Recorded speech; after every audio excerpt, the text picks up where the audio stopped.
자, 여러분 안녕하세요. 저는 메가루스쿨에서 포스트리트 강의하고 있고 사유하는 법학적성 시험 운영 중인 검성준이라고 합니다. 자, 오늘은 우리 성균관대학교 로스쿨 원서 전략 이제 짜보기에 앞서가지고 기본적인 정보들 한번 같이 정리해 보고자 합니다. 자, 우리 일단 되게 재밌는 게 뭐냐면 성균관대학교 같은 경우에는 제가 이제 현역일 때 입시를 할 때도 그렇고 여러분들 입시할 때까지도 이제 꾸준히 정성대 학교라고 이제 알려져 있는 학교인데요. 우리 기본적인 반영 점수 보면 그 이유를 알 수가 있습니다. 일단 성균관대학교 같은 경우에는 기본 점수가 하나도 배점이 되어 있지가 않고요. 리트 30점, 서류 30점, 그 다음에 뭐 GPA 25점, 뭐 면접 15점 해가지고 다 원점수로 반영하고 있음을 알 수가 있습니다. 자, 그러면 우리가 봤을 때 이게 정성대학교라고 하기에는 다소 뭐 GPA라든지 뭐 면접이라든지 뭐 여러 가지 요소들이 배점이 높은데 이제 그럼에도 불구하고 여기가 정성대로 꼽히는 이유가 실질적으로 기본 점수가 없음에도 불구하고 점수 배점하고 있는 공식을 보면요. 아, 이래서구나를 알 수가 있습니다. 자, 리트 점수 한번 보시면은 우리 리트 145점이 환산 점수가 29.4점이고요. 130점은 28.74점, 120점은 27.56점입니다. 우리가 생각했을 때 이 리트 점수가 130점이랑 120점이랑 격차가 굉장히 현격해 보이기도 하는데요. 근데 지금 우리 이 환산 점수로 치면은 우리 이 사이의 갭이 1.2점 정도밖에 안 난다라는 겁니다. 사실 이 리트 표준 점수 10점 차이가 뭐 115점대에서는 이게 입시가 가능하느냐 마느냐 뭐 제시를 하느냐 마느냐의 문제인데 성균관대학교에서는 오히려 이런 정량 점수의 갭 차이가 굉장히 적은 걸 발견할 수가 있고요. 우리 GPA 같은 경우에도 마찬가지예요. 우리 GPA가 100이다 하면 25점 만점을 받게 되지만요. 내가 GPA가 90점이야. 사실 대부분이 다 GPA 96, 97을 충족시키고 있기 때문에 GPA 90이다 하면은 지금 이제 칼 졸업하는 또는 뭐 지금 대학교 다니는 친구들한테는 그게 가능한가 싶은 정도의 낮은 점수거든요. 그것조차도 0.5점밖에 안 까인다라는 거죠. 그래서 실질적으로 뭐 실질 반영률 30, 30, 25, 15 이렇게 해놔도요. 결국은 내부적인 이 공식에 따랐을 때 사실은 이 기본 점수가 없다고 이야기하지만 실질적인 기본 점수가 굉장히 높게 책정되어 있다라는 걸로 보시면 될 것 같아요. 그래서 볼게요. 만약에 리트 점수가 내가 138점이면서 GPA가 100점이다 라고 한다면요. 둘이 더했을 때 어디 보자. 뭐 한 29 더하기 25 하면은 54 정도 되는데 자, 내가 120점에다가 90점을 맞는다고 하더라도 몇 점 차이가 나는 거지? 한 3점 정도밖에 차이가 안 나는 거죠. 근데 우리 서류 점수는 몇 점인 거예요? 30점인 거예요. 그러면요, 내가 쟤보다 진짜 그냥 극단적으로 비유를 해봤을 때 내가 쟤보다 서류를 10% 잘 쓴다 하면은 이 GPA 10점이랑 그 다음에 리트 점수 10점이 다 뒤집혀지게 되는 겁니다. 그래서 구조적으로 성균관대학교는 예로부터 지금까지 다 정성대라고 뽑히는 이유가 다른 데 있는 것이 아니고 이 실질 반영률 껍데기 속에 숨겨진 내부적인 환산식 때문에 그렇다라는 걸 한 번 더 짚어드립니다. 이게 제가 포스트리트를 하고 배치 상담을 하면서 느끼는 건데 그 다음에 저도 현역 때 그랬는데 생각보다 학생들이 로스쿨 모집 요강을 되게 안 읽어요. 저도 부끄러운 이야기지만 현역 때 막 이것저것 정보 찾아보면서 서류를 어떻게 써야 되지 면접은 막 뭐가 나온다더라 열심히 부랴부랴 준비하다가 정작 이 모집 요강을 언제 읽어봤냐면요. 원서 제출하기 9월 말에 제출하니까 9월 초에서나 처음으로 이런 게 있었네 하고 읽어봤습니다. 해서 이런 것들 내가 관심 있는 학교들 있으면은 한번 찾아보시면서 미리미리 정보 정리하셔야겠습니다. 자, 이어서 우리 합격자 점수 보겠습니다. 자, 우리 되게 재밌는 결과가 있어요. 뭐냐면요. 우리 아까 뭘 봤어요? 이 리트 점수랑 GPA 점수가 생각보다 서류 점수에 비해서 갭이 얼마 차이가 안 났죠. 그럼 우리가 그 점수만 봤을 때 무슨 생각을 하냐면요. 그러면 정말 우리가 이론상 따져봤을 때 이 정도로 갭이 낮으면 정말 뭐 리트 80점대, 리트 90점대, GPA 막 70, 80 이런 친구들도 서류 잘 쓰고 면접 잘 보면은 성균관대학교 로스쿨 입학할 수 있는 거 아닌가 하는 생각을 가질 수도 있겠습니다. 자, 그래서 실제로 보면요. 1단계 합격자 작년도 결과를 보면 120.8이 1단계에 합격한 거를 볼 수가 있어요. 근데 여기서 정말 더 재밌는 사실. 근데 최종 합격한 점수대를 보니까요. 130점이 최저점이다 라는 겁니다. 이상하다. 분명히 GPA래 리트 점수에서는 이 10점, 20점 차이도 서류에서 현격하게 좁혀 나갈 수 있는데 왜 작년에는 유독 최저 합격이 130점에 이르렀지? 여기에 대해서 이제 우리가 다양한 해석이 가능하겠는데요. 첫 번째로 이게 리트 점수가 낮고 그 다음에 GPA가 낮다고 해서 무조건 포스트리스를 잘 봤다라는 이 전제 자체가 불확정 사실이죠. 그래서 유독 작년에는 이 저리트 저정량들이 고정성을 챙기지 못했다라는 이제 우연의 일치의 결과로도 해석을 할 수가 있을 것 같고요. 또 두 번째로는 사실 우리가 GPA랑 리트 같은 경우에는 내부에 나름의 환산식이 있었고 거기에서 갭이 적다라는 걸 공개 자료를 통해서 알 수가 있었죠. 근데 우리 서류 점수, 서류 평가에 대해서는 공개되고 있는 자료가 하나도 없다. 그 말은 즉슨 우리가 서류 점수가 통으로 30점이다 라고 생각을 하지만 마찬가지로 리트와 GPA처럼 일종의 기본 점수 같이 뭐 어떤 환산식이라든지 어떤 배점 방식 때문으로 인해 가지고 30점 만점 중에 실질적으로 이 갭 차이가 나는 점수가 얼마 없을 수도 있다. 여기서 이제 제가 주관적으로 한 단계 더 극단적인 생각까지 한번 나아가보게 된다고 하면 이게 뭐 로스쿨 원장님이 바뀔 때마다 또는 어떤 학교의 입시 기조가 바뀔 때마다 이 점수 급간을 설정하는 거를 다르게 가져갈 수도 있다. 뭐 비유를 하자면요. 뭐 재작년에는 우리가 그래도 정성대로서의 자존심 지키자 해가지고요. 서류 30점 만점을 정말 0점부터 30점까지 나열할 수도 있는 건데 뭐 작년에 이렇게 130점이 최종 합격인 경우다. 뭐 극단적으로 우리가 상상해 본다면 서류 30점 만점 중에 뭐 20점 정도는 다 깔아주고 나머지 10점에서 변별력을 거른다. 이런 것도 우리가 충분히 해볼 법한 뭐 극단적인 상상이긴 하죠. 그래서 이제 정말 다양한 가능성이 열려 있는데 여기서 우리가 정리하고 넘어가야 될 거 원래 성균관대학교에서 저리트들 꽤 많이 붙었었는데 유독 작년에는 최종 합격자의 최저점이 130점이었다라는 겁니다. 그래서 이제 이런 것들 우리 정보 많이 찾아보는 친구들은 원래대로였으면은 성균관대학교 써볼 만한 정성, 고정성과 저정량의 친구들도 작년에 입시 결과가 이렇게 나왔다고 한다면 조금 피해갈 여지가 있겠죠. 이런 것들도 원서 전략에 잘 반영하셔야겠습니다. 자, 그 다음에 GPA도 볼게요. 이 GPA도요, 리트와 비슷하게 굉장히 신기해요. 다시 말하지만, 우리 아까 그 기본 정보 봤을 때, 리트랑 GPA 사이에 급간 점수가 굉장히 낮았거든요. 우리가 이 점수만 봤을 때는 충분히 서류랑 면접으로 뒤집을 법 했는데, 그러면 이게 아래 꼬리가 굉장히 길어야 정상이라고 생각이 드는데, 1단계 합격자는 85.7이었어요. 오케이, 여기까지 용인이 가능해요. 근데 최종 합격자는 어땠다? 89.2밖에 안 됐다라는 사실. 자, 그래서 여기도 아래 꼬리가 굉장히 크게 올라오고 있음을 알 수가 있고요. 이것도 우리가 여러 가지 가능성을 열어놓고 생각이 가능하겠죠. 내부 정보가 없다고 한다면. 저 같으면요, 이거에 대해서 가장 먼저 직관적으로 떠오르는 건 85.7이라는 게 굉장히 희박한 성적이다, 오히려. 왜냐면 요새 아이들 특히 늘 얘기하지만 로스쿨 준비하는 친구들 중에 GPA가 93점 미만으로 내려가는 친구들이 거의 없어요. 그만큼 대학 생활에 충실하고 평소에도 공부 잘했던 아이들이 대체로 로스쿨에 진학하기 때문에 애초에 희귀한 점수이기 때문에 여기 영역에 해당하는 학생의 모수 자체가 적어서 이런 결과가 나왔다고도 해석을 해볼 수 있겠습니다. 자, 그래가지고 이제 우리 최종 합격 최저점 보면요. 우리 3년 전에는 125.3, 재작년에는 121.8까지 내려갔던 게 올해는 특이하게 130점까지 올라왔다. 뭐 이 정도만 우리가 원서 전략 짤 때 간단하게 참고해보면 좋을 것 같습니다. 자, 그럼 이제 그 다음으로요, 우리 신입생 학교와 이제 전공 한번 분석해 볼 건데요.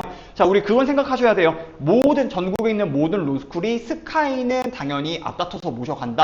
또는 이제 당연히 스카이 친구들이 모수가 많기 때문에 모든 학교에서 다 스카이가 많이 뽑히는 건 어쩔 수 없는 일입니다. 자, 그래서 보니까요, 또 재밌는 거는 성균관대학교가요, 자교를 굉장히 좋아한다. 우리 성균관대의 자교 뭐가 있죠? 글로벌 모시기가 있는 글리, 그쵸? 글로벌 리더. 자, 성균관대학교는 자교를 43명, 46명씩 뽑았어요. 자, 근데 고려대, 연세대보다도 많이 뽑았죠? 그 다음으로 이어지는 게 서울대를 자교보다 더 많이 뽑긴 했지만은 어쨌거나 다른 학교들보다 자교를 조금 더 많이 사랑하고 아껴주는 모습을 보일 수가 있겠습니다. 자, 그렇다면은 우리 이런 거 가지고 알 수 있는 게 뭐다? 아, 내가 정량 점수가 조금 낮다고 하더라도 내가 정성에서 좀 써볼 거 있다라고 한다면, 또는 무정성이라도 이제 뭐 저 같은 선생님과 함께 한다라고 하면, 내가 성균관대학교 뭐 글로벌 리더 학부 출신이면은 성대 하나 우리가 상향으로 한번 써봄직하다 라고 뭐 분석해 볼 수 있겠고요. 자, 그 다음에 우리 전공 계열도 한번 보면요. 또 재밌는 게 우리 자연과 공학 비중이 연세대만큼 굉장히 적다라는 걸 알 수가 있다. 우리 고대에서 계속 누누이 얘기지만 이공계 친구들이 인문계 친구들과 비슷한 숫자를 뽑았던 거에 비해서 대조적으로 보면은 굉장히 차이가 많이 난다. 해서 우리 공학은 12명, 자연은 7명, 8명 뽑았다. 이 두 수치를 합쳐도 상경계열, 인문계열의 절반 가까이 정도밖에 안 되는 수치이기 때문에 이공계 친구들은 이제 이러한 전공 분포를 다소 생각을 해 두셔야겠습니다. 자, 이어서 보시면요. 우리 성균관대는요. 아무래도 정성대다라는 이 명성에 맞게 이 커뮤니티 반응이라든지 합불 표본 같은 입시 표본 같은 거 따져봤을 때요. 이 저리트들이 굉장히 많아요. 우리 121.8도 합격해서 합격수기 올렸고요. 125.3, 130점도 다 최저점 컷 해가지고 이제 합격수기 하나씩 올렸다. 이제 다만 주의해야 될 건 뭐다? 무정성인 친구들, 무정성인데 내가 리트 125점이다, 127점이다. 성균관대에서 정성대니까 날 뽑아주겠지? 고정성인 경우에만 해당하는 거기 때문에 내가 무정성인데 리트 낮다고 성균관대 쓴다라고 한다면 합격 가능성 굉장히 떨어지기 때문에 이 부분은 우리가 객관적으로 파악해서 원서 쓰는 전략에 반영해야 되겠습니다. 자, 그래서 계속 이어서 보시면요. 정성을 많이 반영하는 학교들은 일반적으로 자기소개서의 항목들도 굉장히 길고 또 이 문항수도 굉장히 증빙조료를 많이 요구하는 자기소개서라고 보시면 될 것 같아요. 자, 일단 보시면 최근 주요 경험 2천자, 대학 학업 2천자, 진학동기 준비과정 진로계획 각각 천자씩 나와주고 있는데요. 자, 우리 여기서 대학 학업이야 뭐 비문 파트라고 보고요. 그 다음에 진로계획도 비문 파트라고 봤을 때 앞에 2천자와 천자에서 3천자 정도가 사실상 증빙자료를 보여줄 수 있는 영역이자 구간으로 기능을 하고 있습니다. 3천자 정도면 500자로 썼을 때 활동 6개가 필요하고 250자로 썼을 때 활동 12개가 필요한 거죠. 그만큼 우리가 이제 정성을 많이 보니까 정성으로 활용할 수 있는, 배점을 할 수가 있는 증빙자료 많이 첨부하라는 게 이미 서류에서부터 잘 드러나고 있고요. 자, 그렇기 때문에 정량이 높은데 정성이 적은 학생들 같은 경우에는 이 글자 수를 다 통으로 막 1000자, 1500자씩 써야 된다라고 생각을 하는데 그런 경우에는 저는 의문사 확률이 굉장히 높아진다라고 생각을 합니다. 이 정도로 자기소개서에서 증빙자료를 거의 대놓고 요구하고 있기 때문에 적어도 무정성이라고 한다면은 반드시 뭐 선생님을 낀다든가 또는 어떻게든 정성 요소를 찾아가지고 자기소개서에서 500자 단락, 최소 500자 단락으로 나눠줘야 그래도 다른 친구들 서류랑 비교해봤을 때 이제 다소 비교되어 보이지 않을 수 있겠죠. 자, 그래서 보면요. 우리 작년에는 결혼충원 더해서 132명을 뽑았고요. 성균관대학교는 조금 아쉬운 게 예비번호를 알려주지 않고요. 인터넷 또는 유선으로 개별 통보한다라고 해서 그때그때마다 합격자 바뀔 때마다 내부적으로 등수 정해놓고 전화를 돌리고 있습니다. 따라서 성균관대학교에서 뭐 1차 붙고 2차에서 떨어진 친구들은 전화기를 언제까지? 2월까지는 굉장히 잘 보고 있어야 될 것 같고요. 또 거기에 들어가는 이 전화번호 이제 반드시 전화를 받을 수 있는 번호를 입력해야 되겠죠. 모르는 번호라고 안 받았다가 우리 예비 놓치면 서러워요, 안 서러워요? 굉장히 서럽다.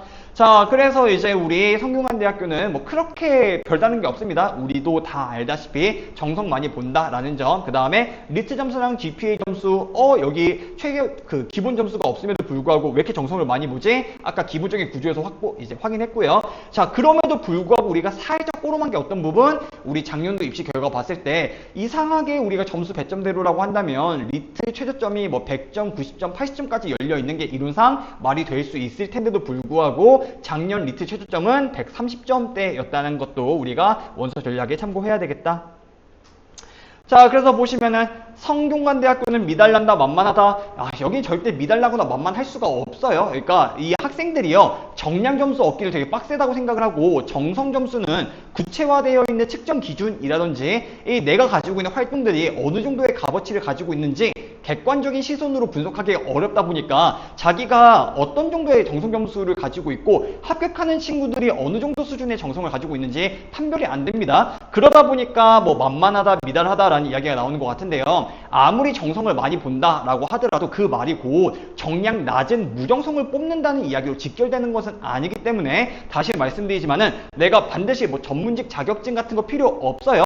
그럼에도 불구하고 대외 활동이라든지 공모전이라든지 상장이라든지 이렇게 보여줄 수 있는 오피셜 페이퍼가 많으면 많을수록 유리하고 그런 것들이 당연히 요구되는 학교라고 볼 수 있을 것 같습니다. 또 성대는 자교를 많이 챙긴다. 뭐 한해전 이야기라고 되어 있긴 한데요. 사실 작년 입시 결과를 봤을 때도 성대가 그럼에도 불구하고 다른 학교들에 비해서 자교를 많이 챙기고 있는 것으로 보입니다. 자, 그 다음에 이제 세 번째, 성대는 서울대 학부가 제일 많다. 이거는 뭐 어차피 S대 친구들은 자기가 맘먹고 쓰면 대부분 다 들어가기 때문에 굳이 불필요한 정보인 것 같고요.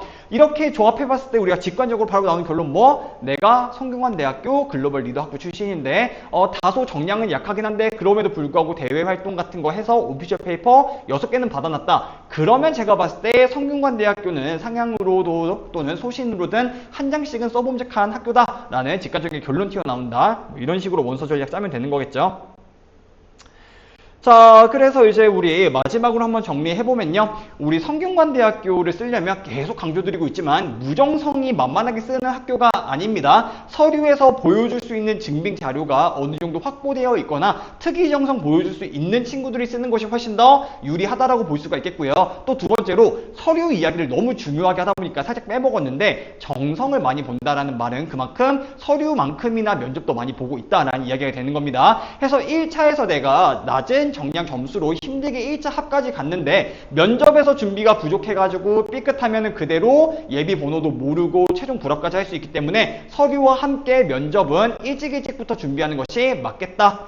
자, 특히 이렇게 정성의 반영 비중이 높은 학교를 쓸 때는요, 서류와 면접은 표준 점수 나오고 나서 부랴부랴 쓸 게 아니고 미리 준비해 두셔야 좋은 결과가 날 수 있다는 점을 다시 한번 상기해 드리고 싶습니다. 자, 그 다음에는 뭐 딱히 별 볼 거는 없기는 한데요. 자, 이게 조금 아이러니해요. 왜? 리트가 134 이상인 사람이라고 이야기하고 있는데 이게 작년 입시 결과만 보고 그렇습니다. 우리 성균관대는 다시 말씀드리지만은 기본적으로는 정성을 많이 보는 정성대 학교예요. 그럼에도 불구하고 이론과 어긋나게 작년에는 132 최저점이고 134가 하위 10% 지점이라는 게 꾸준히 나오고 있죠. 근데 이게 정말 작년에 뭔가 모수 자체의 어떤 특성 때문에 이런 일이 발생한 건지 또는 급격하게 성대 내부에서 어떤 입시 기조를 바꾼 건지는 아직까지는 확인되지 않고 있고 이제 다소 이런 입시 전략, 원서 전략에 예민한 친구들은 이 정보들을 진중하게 살피셔야겠지만은 나는 그래도 불과 작년에 이렇게 튄 이러한 정보들에 대해서는 그렇게까지 신경 쓰지 않아도 될 정도의 높은 정량을 가지고 있다라고 한다면 굳이 신경 쓰지 않아도 되는 정보이긴 합니다. 자, 반면에 안 맞는 친구들, 자, 성대는 어떤 친구도 있으면 조금 어려운가? 자, 정량. 고정량인데 고정성 갖추지 않고 성균관대 쓴다? 이런 게 이제 원서 전략에서의 살짝 참사라고 저는 생각이 됩니다. 이제 물론 여러 가지 요인들이 있을 수 있겠지만은 정말 내가 성대를 쓰는 이유가 대체로 내가 받은 리트 성적 같은 경우에 성대 쓰는 게 적정한데 그 이상 그 이 학교들은 좀 불안정한데 근데 제가 다시 계속 말씀드리지만 정성대학교는 정성을 조금 더 값어치를 많이 쳐주는 학교인 거고 오히려 정량의 값어치가 다소 낮게 책정되는 학교이기 때문에 오히려 정량을 더 많이 보는 학교를 쓰는 것이 원서 전략상 훨씬 유리할 수 있습니다. 우리 되게 재밌는 게 잠깐 틈 타서 모의지원 이야기도 하면요. 모의지원에서의 배수는 정량만 가지고 배수를 따지는 것이지 정성을 가지고 배수를 따지지가 않아요. 그럼에도 불구하고 정성대 쓰면서 배수에 쫄려가지고 다른 데로 원서 바꾸는 친구들이 있는데 이제 그런 것들이 이제 원서 전략의 부재로 일어나는 일종의 참극이라고 저는 생각을 합니다. 자, 그래서 이제 정리하면요. 우리 성균관대학교 같은 경우에는 정성을 굉장히 많이 본다. 또 자교를 굉장히 좋아한다. 근데 작년에 갑자기 정량도 좀 많이 보는 추세가 있긴 했는데 이 추세가 고정되어 있는 입시 기조인 건지 아니면 작년에 모집군에서 이게 어떠한 특성이 튀어가지고 발생한 일인지 우리가 확인할 길이 없기 때문에 내부 정보 없이는 판단을 바로 하기는 어렵다. 그래서 내가 만약에 이러한 정보에 민감하다라고 생각을 한다면요. 기본적인 정량이 있는 상태에서 정성 또한 있어야 들어갈 수 있는 학교라고 생각을 하시면 될 것 같고요. 내가 이러한 한 번쯤 튀는 정보들 크게 개의치 않는다라고 한다면 여전히 정량이 낮음에도 불구하고 서울 대형 로스쿨 지원해 볼 수 있는 정성만 충분한다면 좋은 선택지라고 저는 생각이 됩니다. 그러면 이제 다음 학교로는 우리 서강대학교로 다시 한번 찾아뵙도록 하겠습니다.